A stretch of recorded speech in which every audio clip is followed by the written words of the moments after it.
profesores y estudiantes y les digo, escriba cada quien un libro, folleto, donde comenten su experiencia con Dios.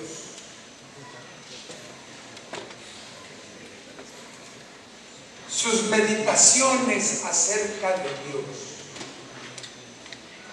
Y bueno, les doy año y medio para que lo escriban.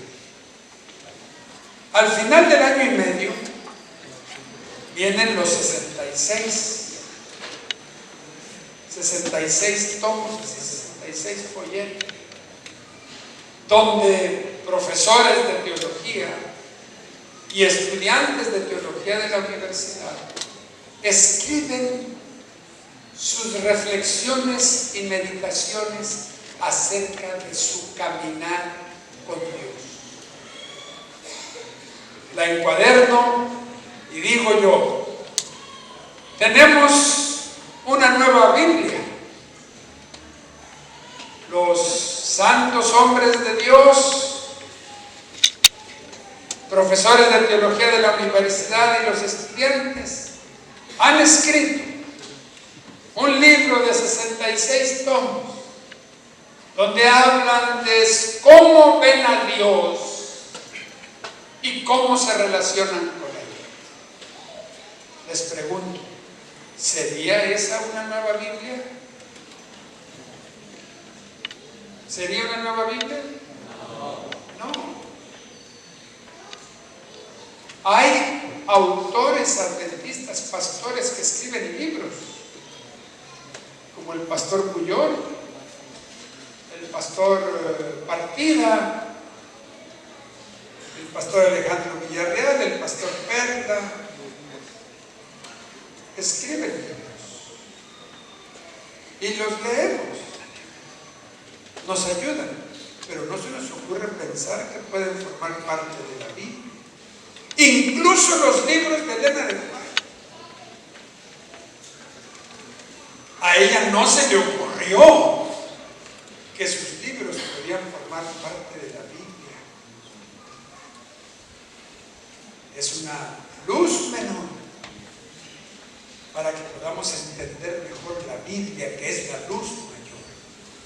Es decir, nada puede sustituir al estudio de la Biblia. Y es palabra de Dios por lo siguiente que les voy a decir.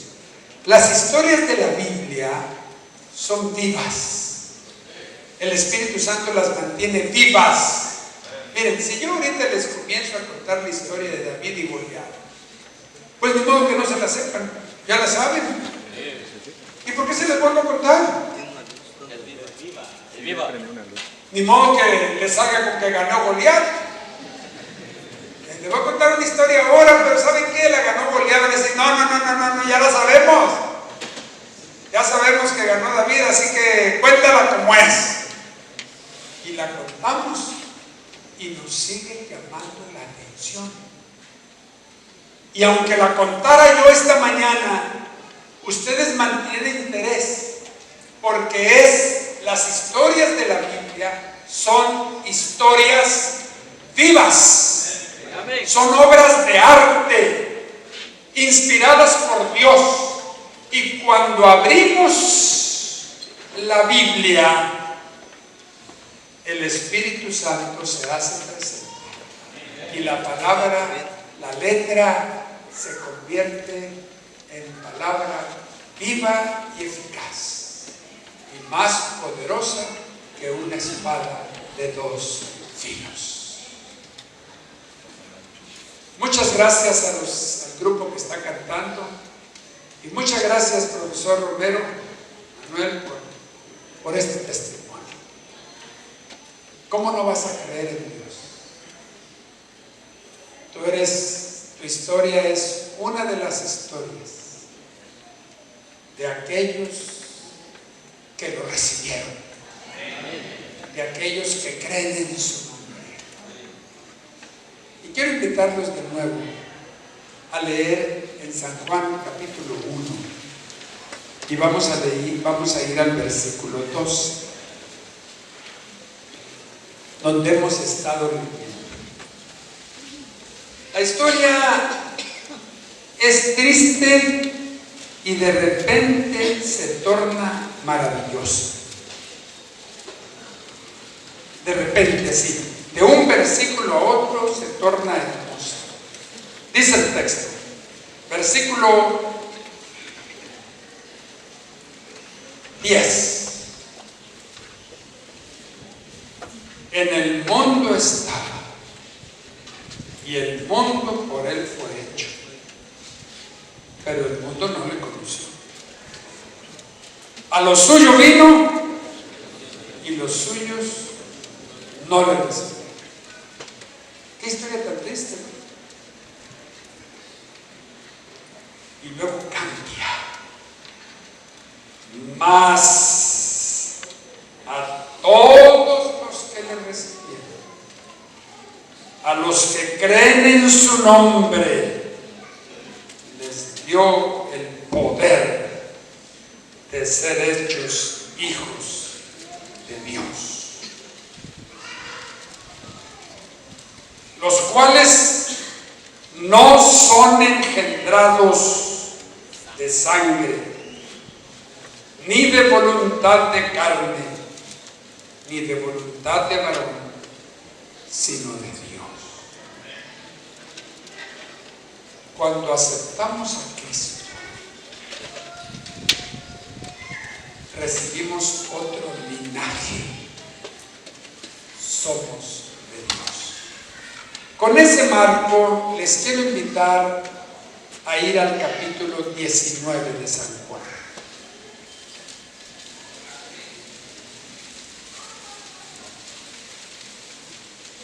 Y vamos a leer en el versículo 38. San Juan 19, 38. Después de todo esto, José de Arimatea, que era discípulo de Jesús, pero secretamente, por miedo de los judíos, rogó a Pilato que le permitiese llevarse el cuerpo de Jesús. Y Pilato se lo concedió. Entonces vino y se llevó el cuerpo de Jesús. También Nicodemo, el que antes había visitado a Jesús de noche, vino trayendo un compuesto de mirra y de aloes, como 100 libras. Tomaron pues el cuerpo de Jesús y lo envolvieron en lienzos con especias aromáticas, según es costumbre de sepultar entre los judíos. Lo que trajo Nicodemo pesaba más o menos lo que pesa un costal de cemento. Y los que han cargado un costal de cemento saben qué pesa. Ya se imaginarán ustedes lo que costó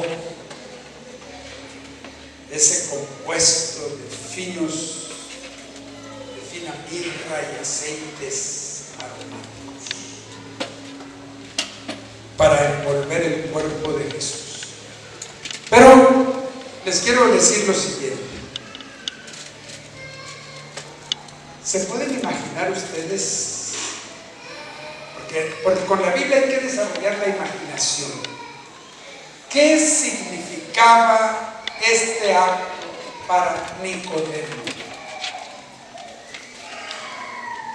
¿Qué significaba este acto para Nicodemo? ¿Qué creen que significaba este acto para Nicodemo en términos de su posición y su trabajo? Cuando uno estudia la Biblia, las historias de la Biblia, hermanos, hay que tratar de meterse al escenario. Como dice Elena de White, dejad que vuestra imaginación se posesione de cada escena. Y les pregunto, vamos a meternos al escenario de Nicodemo de ese momento, viernes de tarde, el Nicodemo,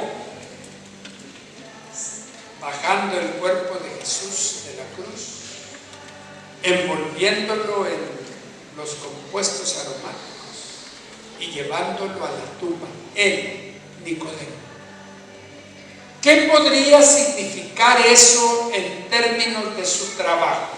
¿En qué trabajaba él? ¿En qué trabajaba Nicodemo? ¿Miembro del Sanedrín? Eso significa que era miembro del Congreso. Es decir, era de la Cámara. Uno de los, digamos, comparado con los de ahora, miembro del Congreso del Estado o miembro del Congreso de la Nación, un diputado o un senador. ¿Qué les parece que allá en Estados Unidos, donde están juzgando al Chapo Guzmán, donde ya tuvieron el juicio, uno de los miembros del Congreso anduviera allí ayudando al Chapo Guzmán? ¿Qué iban a pensar los miembros del Congreso aquí en México? Oye, están descuidándolo allá porque estás comprometiendo tu trabajo. Le iban a pedir cuentas. Oye, ¿por qué usted está allá en Estados Unidos ayudando y protegiendo, tomando cuidado del Chapo Guzmán? No, pues no puede ser miembro del Congreso. ¿Quién era Jesús para los miembros del Sanedrín? ¿Quién era? Pues era un impostor.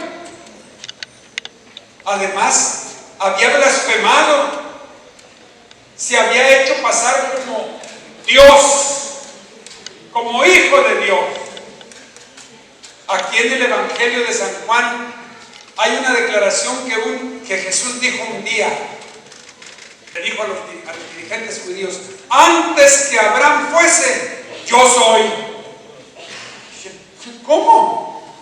¿Cómo que antes que Abraham fuese, yo soy?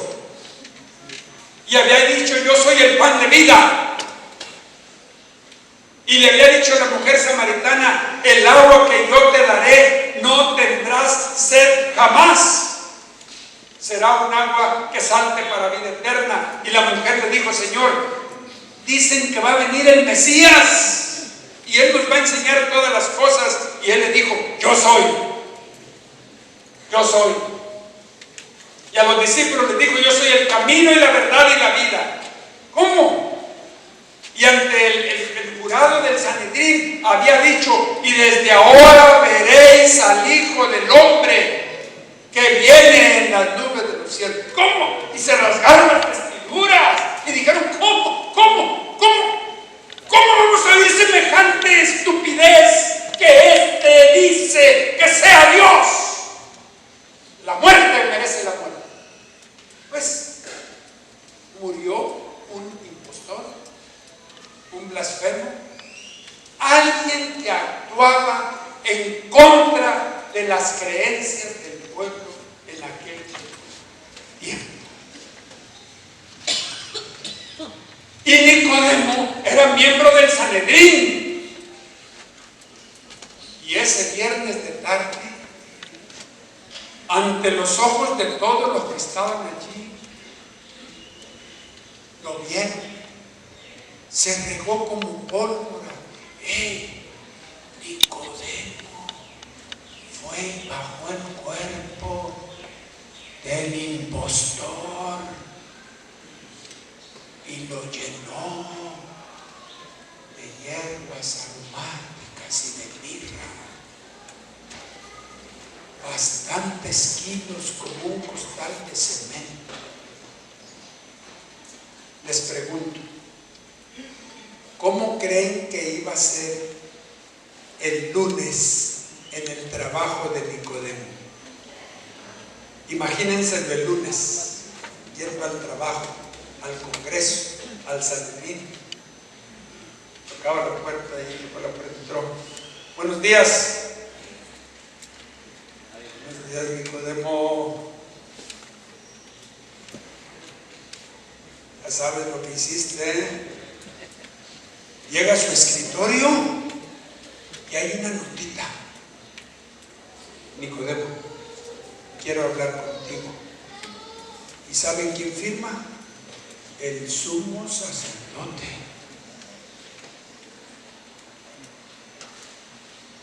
Eso iba a pasar el lunes. Le iban a pedir cuentas. Nicodemo, si nosotros condenamos a ese impostor, ¿qué andabas haciendo tú el viernes tomando cuidado de él? Ya muerto. Dinos, ¿por qué lo hiciste?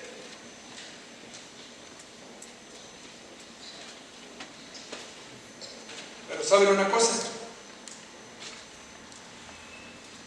Ese lunes nunca llegó. ¿Saben por qué? Porque Nicodemo nunca regresó más a su trabajo. ¿Cómo? Y entonces entramos a la historia de Nicodemo. Y para poder hablar de Nicodemo, hay que ver todo lo que la Biblia dice acerca de Nicodemo. Toda vez que tomen un personaje de la Biblia para predicar, para hablar de él, estudienlo todo lo que la Biblia dice acerca de ese personaje. Incluso lo que diga Elena de White en el libro Deseado de todas las gentes. Porque el libro Deseado de todas las gentes es un comentario de los evangelios, es un comentario inspirado. El personaje de Nicodemo es muy, no voy a decir misterioso, pero es raro. Solamente aparece registrado en el Evangelio de Juan. ¿Saben cuántas veces aparece el nombre de Nicodemo en el Evangelio de Juan? ¿Cuántas veces se habla de Nicodemo en el Evangelio de Juan? Que es el único evangelio en que se habla de él. ¿Cuántas veces? Aparece 3 veces. Esta vez que acabamos de leer, la primera vez, ¿se acuerdan cuál fue la primera vez? Aquí lo dice, el que vino a quién. ¿Y la tercera vez? Abra sus Biblias en San Juan capítulo 7.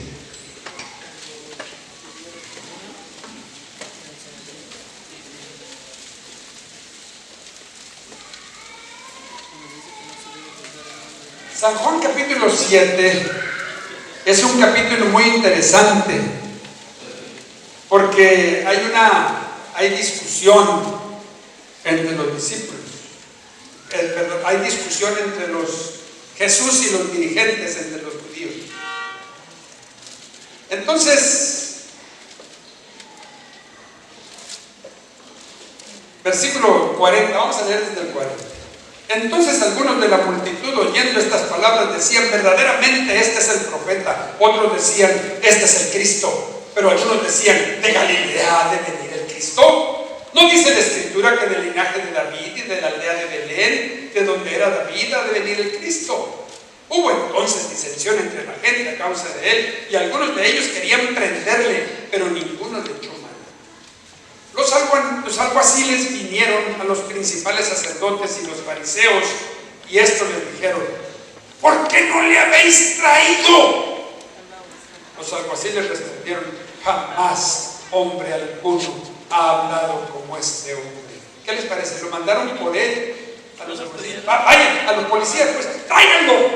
Y llegaron los policías y dijeron: espérate, no lo agarres todavía, vamos a que termine lo que está diciendo. Estaba con la boca abierta así. Qué hermoso. Vamos. Y llegaron allá a las oficinas de los dirigentes. ¡Ey, ustedes! ¿Dónde están? ¿Saben? Qué bonito habla. Entonces, versículo 47, los fariseos le respondieron: ¿también vosotros habéis sido engañados? ¿Acaso ha creído en él alguno de los gobernantes o de los fariseos? Mas esta gente que no sabe la ley, maldita es. Fíjense, malditos los que creen en él. Les dijo Nicodemo. ¿Qué les parece? Nicodemo estaba en el Congreso. ¿Saben lo maravilloso de esto? Que después que Jesús habló con Nicodemo esa noche, Nicodemo se convirtió en un aliado de Jesús en el Congreso. Jesús tenía a alguien a favor de él en el Congreso. Ahí estaba. Qué interesante, ¿no? Y desde el Congreso, Nicodemo actuaba en favor de Jesús. Ustedes han tenido aquí seguramente en Quintana Roo personas que no se bautizan, pero que son simpatizantes y que están en puestos clave y que no se deciden por el trabajo, por el qué dirán, por los compromisos contraídos, pero ahí están actuando en favor de la iglesia. ¿Los han visto? Sí, los han visto. Fíjense que hace unos años fuimos mi esposa y yo a casar a unos muchachos en una iglesia pentecostal. Esa iglesia pentecostal, los padres del muchacho que íbamos a casar son dirigentes de esa iglesia pentecostal. Ese matrimonio, que son dirigentes de una iglesia pentecostal, llevaban a sus hijos, cuando sus hijos eran chicos, los llevaban a estudiar piano con mi esposa, ahí en Montemorelos. Después de un tiempo, ese señor me dijo, un día fue a mi casa y me dijo: oiga, profesor, ¿podría usted ir a predicar a mi iglesia pentecostal todos los domingos? Yo dije: sí. Y me dijo: pero le voy a pedir que no hable nada de doctrina, solamente predique de Jesús. ¿Está bien? Claro, sí, bueno. Y cuando no estaba de viaje, todos los domingos yo iba y predicaba a esa iglesia pentecostal. Todos los domingos. Entonces, después de un tiempo ya no me invitó, ya no fui. Y tuvimos contacto con ellos hasta que se casó su hijo y que me pidió que fuéramos a la iglesia pentecostal a casarlo. Y yo fui, y cuando estábamos en la práctica de la boda, nos dijo el señor, el hermano, nos dijo: les voy a decir algo. Estaba su esposa ahí, estaba él. Y dijo: les voy a decir algo. Nosotros somos adventistas del séptimo día. Guardamos el sábado. Ellos tienen un negocio allí en la ciudad de Allende, donde vivo. Ya cerramos el negocio el sábado. Somos adventistas del séptimo día. ¡Ay, qué bueno! Le dije, pero no dejamos esta iglesia, porque esta iglesia nosotros la formamos. Y nos da mucho dolor abandonar a nuestros hermanos. Poco a poco les estamos hablando de la doctrina del sábado y de la segunda venida de Cristo. Pero no nos queremos declarar a ellos, porque los queremos mucho y queremos que nos acompañen. Pero queremos decirles que guardamos el sábado y el domingo.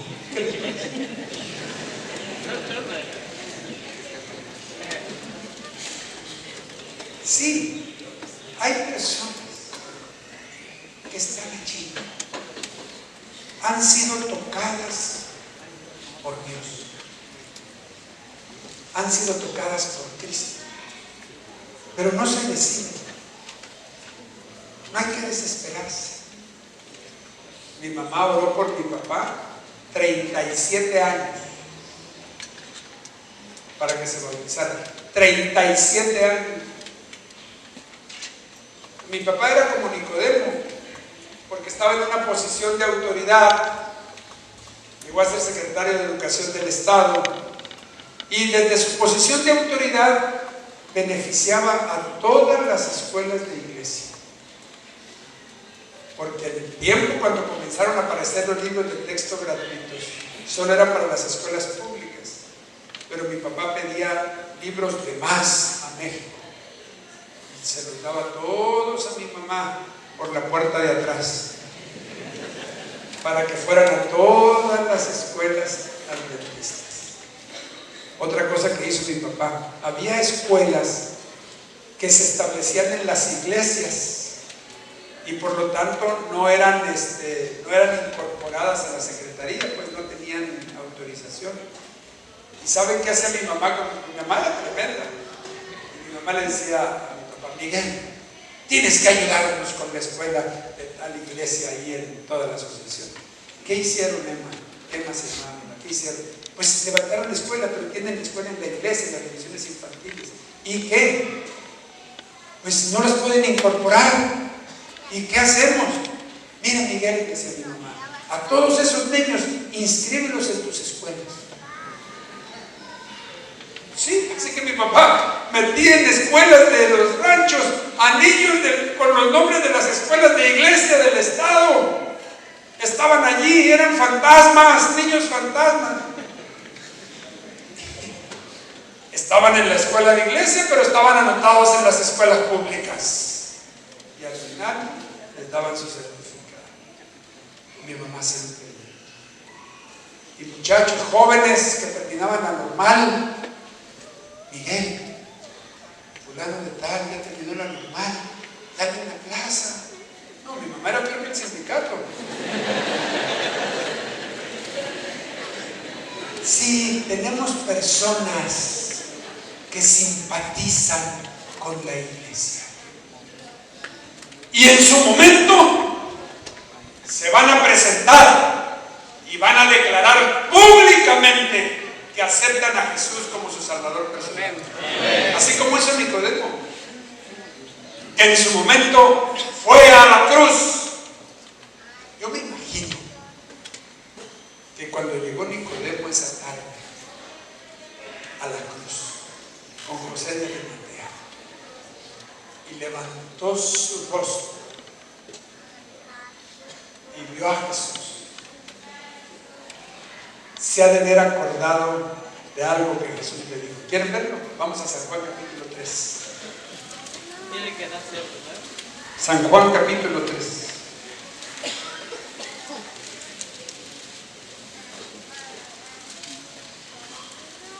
Versículo 14. Y como Moisés levantó la serpiente en el desierto, así es necesario que el Hijo del Hombre sea levantado, para que todo aquel que en él cree no se pierda, mas tenga vida eterna. ¿Se pueden imaginar ustedes a Nicodemo al lado de José de Arimatea? Iban a bajar el cuerpo de Jesús y Nicodemo levanta la vista y resuenan en su mente: como Moisés levantó la serpiente en el desierto, así es necesario que el Hijo del Hombre sea levantado, para que todo aquel que en él cree no se pierda, mas tenga vida eterna. Sí, vida eterna. Yo quiero vida eterna.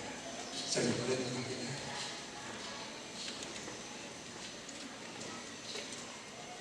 Tres veces aparece Nicodemo en el Evangelio de San Juan.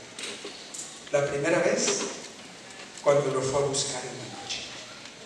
La segunda vez, en el Congreso, hablando en favor de Jesús en el Congreso.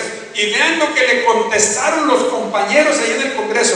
Vamos de nuevo al capítulo 7. Vean lo que le contestaron. Dice el versículo 50 de San Juan 7. Les dijo Nicodemo, el que vino a él de noche, el cual era uno de ellos, o sea, uno del Sanedrín: ¿juzga acaso nuestra ley a un hombre si primero no lo oye y sabe lo que ha hecho? Respondieron y le dijeron: ¿eres tú también Galileo? ¡Escudriña! Y ve que de Galilea nunca se ha levantado profeta. Nicodemo, andas mal.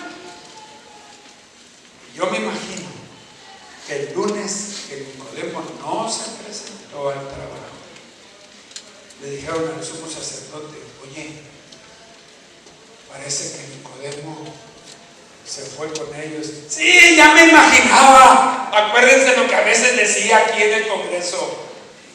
Ya me imaginaba de ese traidor.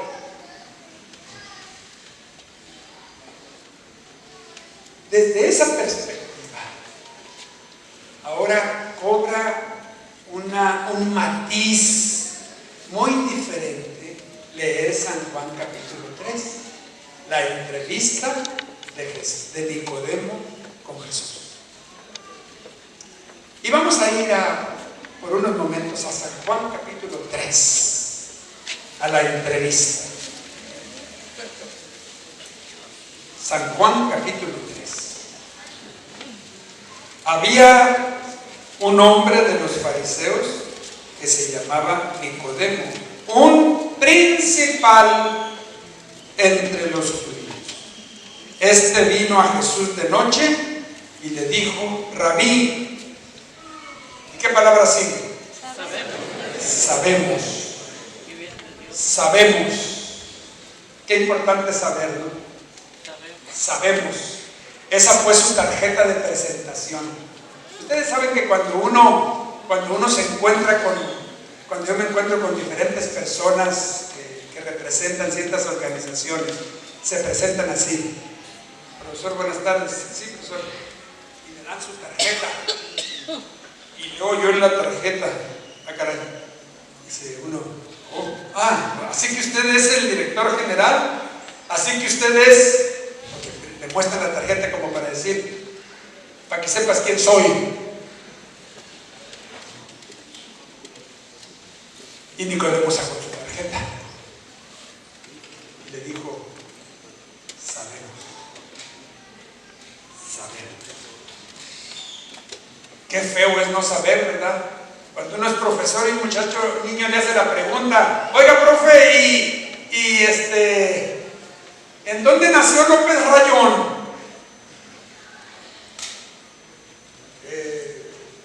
A ver, abra su libro de historia, busque, porque es bien feo decir: ¿sabes qué, mijo? No sé, pero decir sabemos, para decir sabemos, uno incluso paga dinero para saber más y más y más. Termina la primaria, la secundaria y quiere saber más, y prepa y quiere saber más, y se va a la Universidad de Montemorelos. Sí, cuesta. Y se va a la Universidad de Montemorelos y quiere saber más, y luego quiere hacer una maestría y un doctorado. ¡Sabemos! Es muy importante saber. Y Nicodemo se presentó diciendo: sabemos, yo sé de qué se trata. Y vean a dónde lo condujo el diálogo con Jesús. Vean el versículo 10. Respondió Jesús y le dijo: ¿eres tú maestro de Israel y no sabes esto? No que muy sabiondo, Nicodemo. No que sabemos. Llegó diciendo que sabía y terminó entendiendo que no sabía.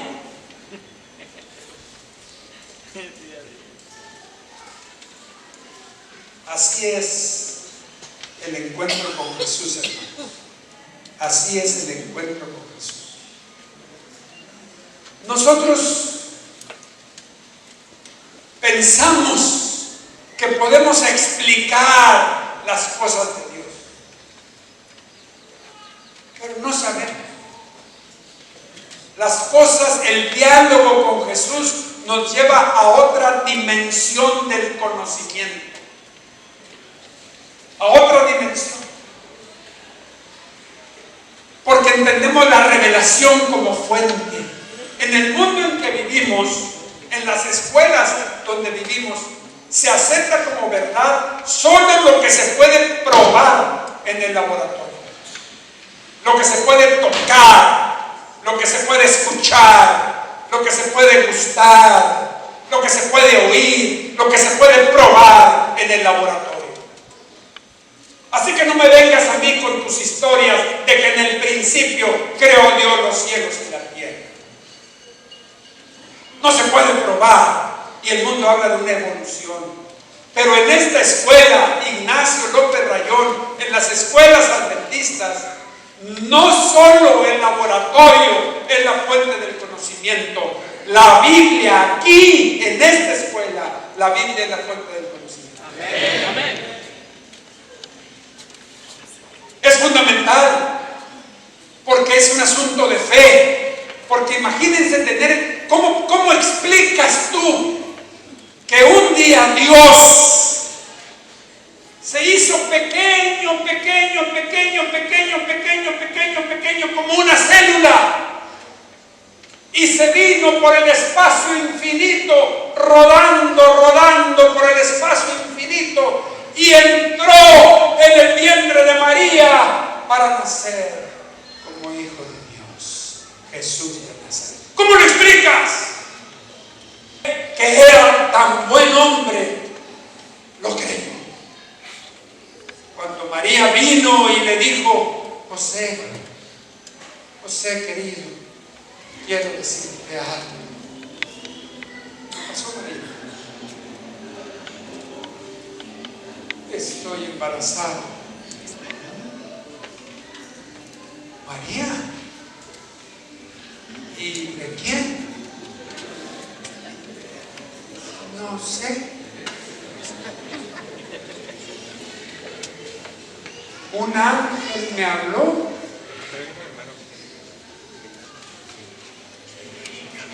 Y José, que la quería tanto y que era un hombre justo, no le creyó. Porque dijo: mejor me voy. Mejor me voy. La protejo y ya se iba a ir al otro día. Y en la noche, el ángel se le aparece a él y le dice: José, lo que te dijo María es cierto. Emmanuel, Dios con nosotros. Y al otro día fue José y la buscó. María, yo te voy a proteger. Yo te voy a proteger. ¿Y sabe? Que la protegió todo el tiempo que vivió, porque a Jesús, a María nunca le perdonaron que Jesús, quién sabe de quién era él. Una vez estaba hablando Jesús, está registrado en el Evangelio de Juan, estaba hablando con los fariseos y le dijeron: nosotros sí sabemos quién es nuestro papá, pero no sabemos quién es tu papá. Se lo echaron en cara. Así que el Nicodemo, con que no sabes, y yo le agradezco a Dios por todos ustedes, los ancianos y dirigentes de la iglesia, porque han crecido en el conocimiento teológico. ¿Saben qué? Yo crecí en una iglesia muy chiquita. Había dos ancianos de mi iglesia. Uno se llamaba Francisco Armenta, papá de un trompetista, Alonso Armenta, que vive, abuelito de un trompetista, Alonso Armenta, que vive en Mérida, un profesor. El hermano chico le decíamos, Francisco Armenta, peluquero, cortaba el pelo. Se convirtió después de los 20 años y no sabía leer. Aprendió a leer con la Biblia. El otro anciano de iglesia era el hermano Julián Ruiz, abuelito del pastor Idán Ruiz. Era talabartero, trabajaba con las pieles. Se convirtió después de los 20 años. Cuando conoció el Evangelio no sabía leer y aprendió a leer en la Biblia. Yo crecí en una iglesia donde el hermano Chico y el hermano Julián eran los predicadores y predicaban con poder porque predicaban de esta fuente del conocimiento. De esto predicaban. Ellos no fueron a la escuela, aprendieron a leer con la Biblia, porque este es el conocimiento. De Dios viene todo el conocimiento, de Dios viene el conocimiento de su palabra. Aquí está revelado el origen del hombre, la naturaleza del hombre, el destino del hombre. Nosotros no estamos preocupados con las preguntas de la filosofía: ¿quién soy? ¿De dónde vengo? ¿Y a dónde voy? Aquí dice quién soy, creado por Dios a su imagen. Aquí sí dice de dónde vengo, Dios nos creó. Y aquí dice cuál es mi destino, la vida eterna. No hay discusiones. Este es el conocimiento importante. Y eso le estaba diciendo Jesús a Nicodemo. Nicodemo, gracias por tu tarjeta de presentación, pero lo que tú necesitas es mostrarme otra tarjeta con otro nombre. ¿Qué quiere decir, Señor? Tienes que volver a nacer. ¿Qué acaso te voy a meter en el vientre de mi madre y nacer? No, tienes que nacer del agua y del Espíritu. Tienes que ser una nueva criatura. Mas a todos los que le recibieron, hemos leído, les dio el poder de ser hijos de Dios. Nicodemo, necesitas cambiar tu carta de presentación. Necesitas ser hijo de Dios. ¿Y saben qué? A Nicodemo se le dio a conocer el versículo más famoso que hay en toda la Biblia. San Juan 3:16. Él fue el primero que lo oyó. Él fue el primero. Véanlo en San Juan 3:16. Ahí en esa plática se lo dijo Jesús. Y le dijo así: Nicodemo, Nicodemo, porque de tal manera amó Dios al mundo, que ha dado a su Hijo unigénito, para que todo aquel que en Él cree no se pierda, mas tenga vida eterna.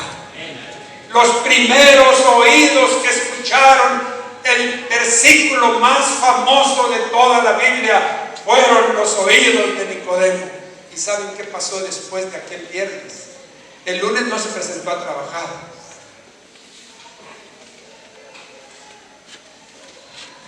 ¿Saben qué era lo más hermoso?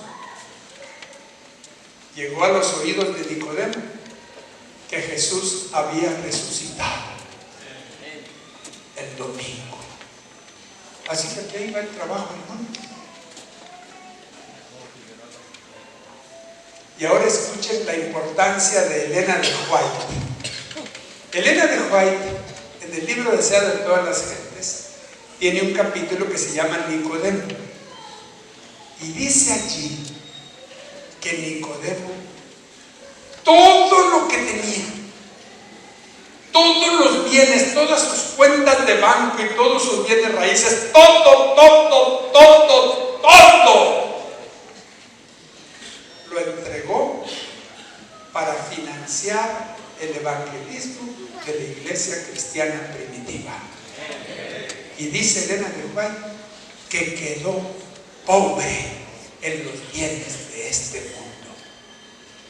Y cuando Juan, el discípulo amado, vio que llegó Nicodemo y les dijo: ¿cuánto dinero necesitan para las campañas que quieren hacer?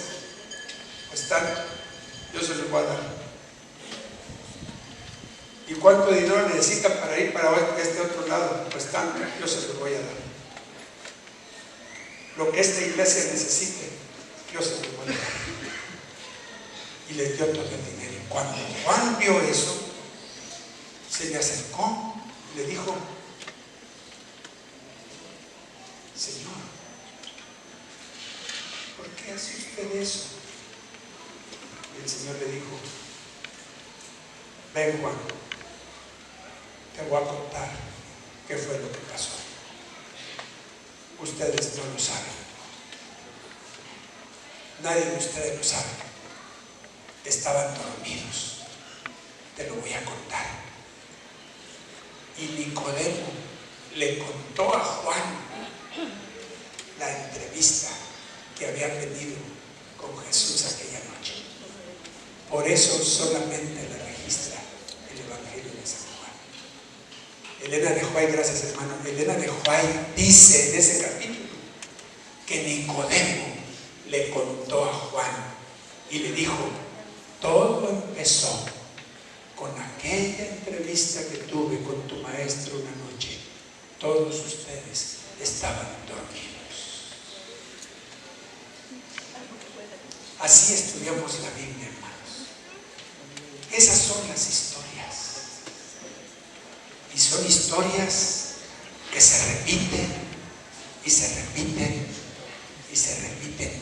Y son historias vivas, porque son las historias de ustedes. Repitamos juntos: mas a todos los que le recibieron les dio el poder de ser llamados hijos de Dios, a los que creen en su nombre, los cuales no son engendrados de sangre y carne, ni de voluntad de varón, sino de Dios. Un nuevo nacimiento, una nueva vida. Los que aceptamos a Cristo somos nueva criatura. Quiero invitarles esta mañana a aceptar de nuevo a Jesús como nuestro Salvador personal. Mirarlo en los ojos, aceptarlo como nuestro Salvador y decirle: sí, Señor, yo quiero ser tu hijo. E invitar a otros para que el 19 de mayo, dijeron, haya un gran bautismo. 500 Nicodemos y Nicodemas que vuelven a nacer y que se convierten en hijos de Dios. Amén. ¿Cuántos quieren unirse a este gran proyecto? ¿Quieren ponerse en pie? Historias.